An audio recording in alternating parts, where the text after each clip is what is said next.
So, you've been asked to read Henry IV, Part 1. Shakespeare Off the Shelf is here to help. Let's talk about Shakespeare, Shakespeare, Shakespeare. For how long? As long as it takes, but no more than 11 minutes. Henry IV, Part 1 is part of what is called Shakespeare's second Tetralogy. A tetralogy is just 4 works. Like a trilogy is 3 works, tetralogy is 4. The reason it's called the second tetralogy is that it's the second one Shakespeare wrote. Now, don't get confused, because the second tetralogy Shakespeare wrote, which consists of Richard II, Henry IV Part 1, Henry IV Part 2, and Henry V, takes place earlier, historically, than the events represented in Shakespeare's first tetralogy, which is Henry VI Parts 1, 2, and 3, and Richard III. So the second tetralogy represents earlier events, and the first tetralogy represents later events. Got it? It's confusing. It's a little bit like George Lucas made Star Wars starting with Episode 4, and then went back and made, I'm sorry to say it, Episodes 1, 2, and 3. It's just like that. Shakespeare's just like George Lucas. The key to understanding what happens in Henry IV is everything that happens in Richard II. So here's what happens in Richard II. Let me get my notes. The characters that you need to know for Richard II are, first, Richard II. I know that's a shock. He is the king in this play, Richard II. John of Gaunt is King Richard's uncle. He's the Duke of Lancaster. And John of Gaunt historically was one of the most wealthy people in all of England at the time. At the time John of Gaunt was alive, that is to say. So he's a big deal. Duke of Lancaster, Duke is a title for the highest level of aristocrat. So important guy. There's also a guy named Thomas Woodstock, and he's the Duke of Gloucester. He's also Richard's uncle, and he becomes important for the play mainly because he's dead. I'll get to that in a minute. There's also a guy named Thomas Mowbray. He's the Duke of Norfolk, and he is eventually accused of murdering Gloucester Woodstock, the guy I just mentioned, who dies. He's accused of murdering him. And then finally, there's Henry Bolingbroke. And notice that his name is Henry. This will become important later on. So Henry is the Duke of Hereford, and he is the son of John of Gaunt. So he'll eventually become Duke of Lancaster when John of Gaunt dies, we think. With me so far? Richard, John of Gaunt, Woodstock, Mowbray, Bolingbroke. We got these 5 guys. Now here's what happens in Richard II. The king's uncle, Thomas Woodstock, dies mysteriously. It's unclear what happened, but there's suspicion of... Oh, my tea's ready. There's a suspicion of foul play. The tea is ready. Henry Bolingbroke, remember him? He's the 5th guy I mentioned. Henry Bolingbroke, son of John of Gaunt, he accuses Thomas Mowbray, Duke of Norfolk, of murdering Woodstock, the Duke of Gloucester. So that's a big deal. So early in Richard II, Bolingbroke challenges Mowbray to a duel. It's a great scene because they're about to fight. And a lot of times in staged productions of Richard II, they're about to fight and they're like, "Rrr, rrr, rrr." And then Richard II, the king, intervenes and prevents their duel for reasons that we don't need to get into. It's a really interesting thing. He banishes Mowbray for life from England. He banishes Bolingbroke, Duke of Hereford, John of Gaunt's son. He banishes him for 6 years. But he also disinherits him. He dissolves all of his estates. So he loses all the title and the land that he had owned. Then, so that happens, they're gone, right? Looks like good for Richard II, but not so much. Because then, John of Gaunt, the dad, Duke of Lancaster, uncle to Richard II, he dies. He gives a famous speech. They actually quote it on the Muppets. And he dies. And Richard II seizes his estate. Remember, he's wealthy.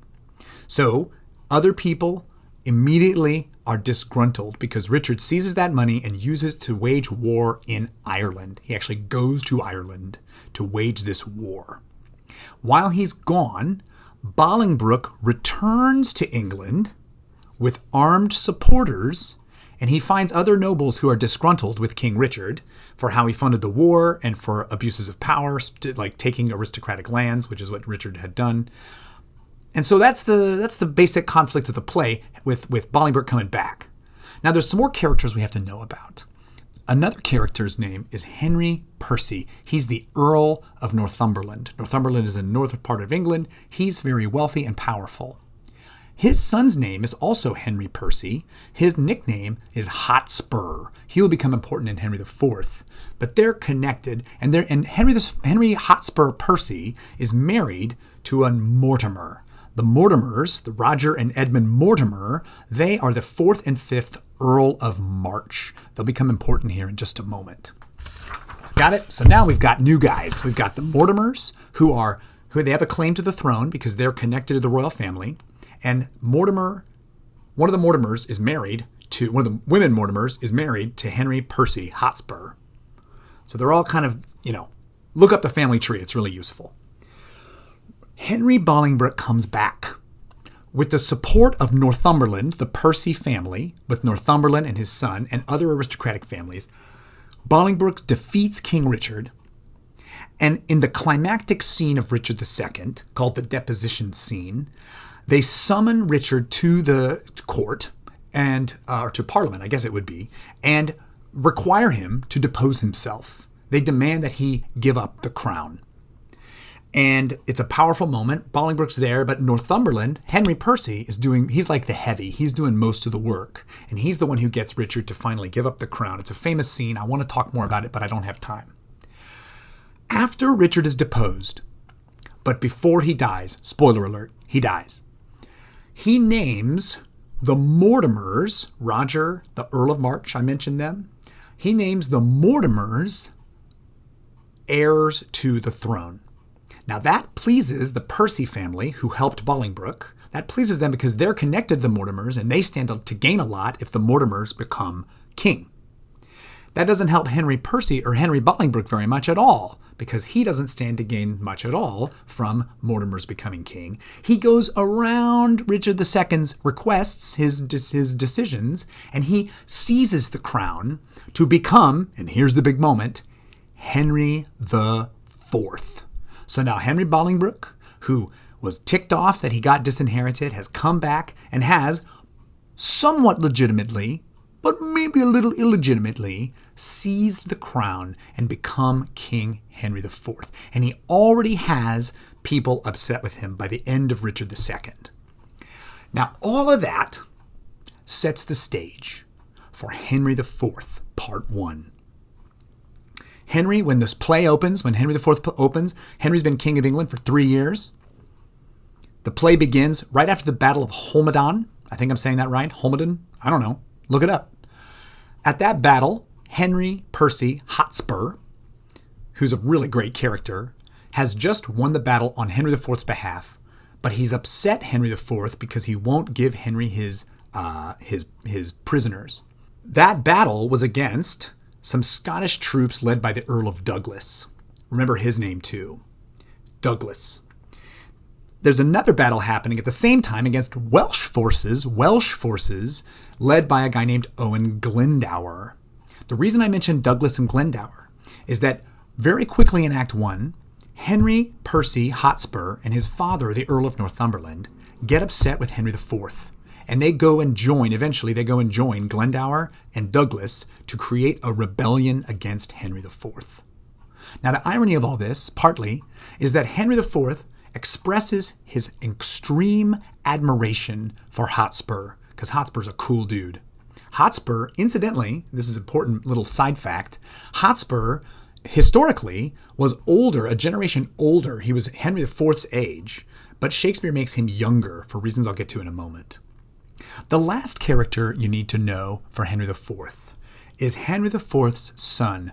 And I know this is going to get a little weird, but his name is also Henry. He is known in the play as Prince Hal. Whereas Hotspur is fighting all these battles on his behalf, his being Henry IV's, Prince Hal is hanging out in the tavern with his buddies. Now, the important thing to know about Prince Hal, it's just like George Washington or Abraham Lincoln now. Like if you have a play that contains one of those characters as a boy, the idea is we know, it's like an origin story for a comic book hero. We know what they're going to become. And the same is true for Prince Hal. Every one of Shakespeare's audience members likely would have known that Prince Hal, the Prince of Wales, would go on to become King Henry V, the greatest king England ever knew. That's the mythology anyway.